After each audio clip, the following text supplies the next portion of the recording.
Existen muchos problemas en los que debemos utilizar ventanas temporales o muestrales para resolver problemas de procesado de señal, ya sean de comunicaciones o de otro tipo, y a veces estas ventanas simplemente nos vienen impuestas. Dos buenos ejemplos son la utilización de procesos estocásticos no estacionarios. Supongamos la voz. La voz es un proceso no estacionario, y entonces la mayoría de las herramientas de que disponemos no sirven para procesarla completamente. Lo que se hace en esos casos es dividirla en pequeños trozos que sí son estacionarios o en los que se asume que su comportamiento es aproximadamente estacionario. También en otras ocasiones nos encontramos con registros limitados de muestras. La mayoría de las aplicaciones y la mayoría de las herramientas de procesado de señal asumen que las señales son de longitud infinita, pero eso nunca va a ser así en problemas reales. Esos conjuntos limitados de muestras se comportan como si nuestra señal realmente estuviese multiplicada por una ventana rectangular, por un pulso que dura tanto como dura el registro de señal de que disponemos. Realmente nuestra señal no está multiplicada por ninguna ventana, pero matemáticamente su comportamiento es el mismo. Fuera del rango que ocupa la ventana, la señal que tenemos es como si fuese cero, y eso lo modelamos mediante el producto con esa ventana rectangular. La consecuencia inmediata en el dominio de la frecuencia es que la transformada de Fourier de nuestros registros no van a ser exactamente la transformada de la señal que estamos estudiando, sino del producto de esa señal por esa ventana rectangular. Por tanto, en el dominio espectral lo que vamos a tener es una convolución entre la auténtica transformada de la señal que estamos estudiando y la transformada de Fourier de la ventana rectangular que tenemos impuesta.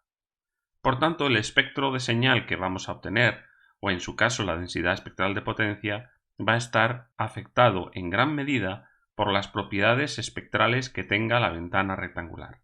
En muchos casos lo que se hace es, puesto que voy a tener que lidiar con las propiedades espectrales de la ventana, voy a escoger yo qué ventana voy a utilizar.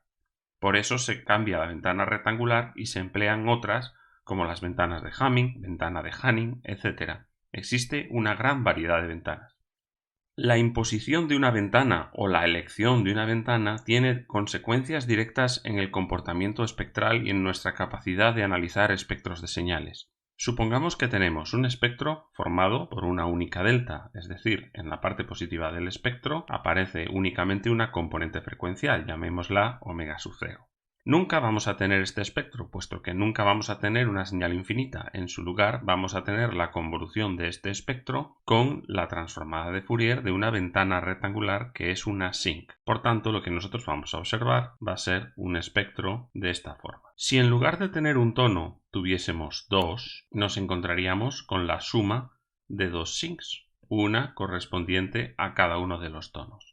Si estos dos tonos estuviesen cerca, lo que puede llegar a suceder es que los lóbulos principales de las dos sincs, al sumarse, se solapen produciendo un único lóbulo mucho más grueso, de tal manera que perderíamos la capacidad de identificar que existen dos tonos.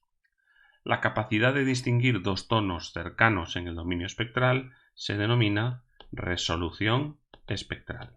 Esta es una de las propiedades más importantes de los métodos de análisis espectral que vamos a estudiar y va a estar fuertemente condicionada por la utilización que se haga de las ventanas. Hay otro parámetro importante en la respuesta frecuencial de las ventanas que vamos a utilizar, que es la relación entre el lóbulo principal y el secundario.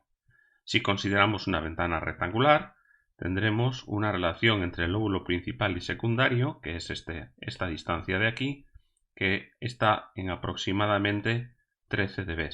Este parámetro no afecta a la resolución espectral, pero estos lóbulos secundarios pueden ser muy importantes cuando tenemos un espectro de cierta anchura, dado que al convolucionar con un espectro de una ventana que tiene estos elementos no despreciables, esto puede distorsionar la forma general del espectro.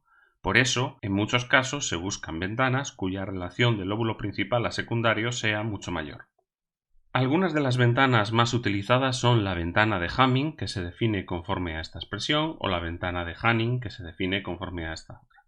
Estas son ventanas que tienen una forma suave, de campana, al igual que otras muchas, como la ventana de Bartlett, la ventana de Blackman, que tiene formas un poco más abruptas, etc. La diferencia de formulación de una u otra ventana es lo que va a hacer que su comportamiento espectral sea ligeramente diferente. Así, por ejemplo, frente a la ventana rectangular que tiene la forma que se indica en la figura de la derecha abajo, la ventana de Hamming tiene un lóbulo principal más ancho, pero unos lóbulos secundarios mucho más bajos y que conservan una cierta uniformidad. Por ejemplo, la ventana de Hanning tiene un lóbulo principal muy similar a la de Hamming. El primer lóbulo secundario es algo más alto, pero luego todos los lóbulos secundarios van cayendo de una manera muy rápida. La elección de una u otra ventana se debe hacer en función de las aplicaciones para las que se van a utilizar, valorando si lo más importante es la relación del lóbulo principal a secundario o la anchura del lóbulo principal y por tanto la resolución. En esta tabla aparecen algunos de los parámetros más importantes de las ventanas más utilizadas. Se puede comprobar que el lóbulo principal más estrecho corresponde a la ventana rectangular, aunque sin embargo es la que tiene una peor relación del lóbulo principal a lóbulos secundarios. MATLAB ofrece una gran cantidad de ventanas directamente implementadas que se pueden utilizar para estudiar sus propiedades. La primera parte de la práctica 4 consiste precisamente en familiarizarse con algunas de las ventanas más utilizadas y comprobar experimentalmente cuáles son sus principales propiedades.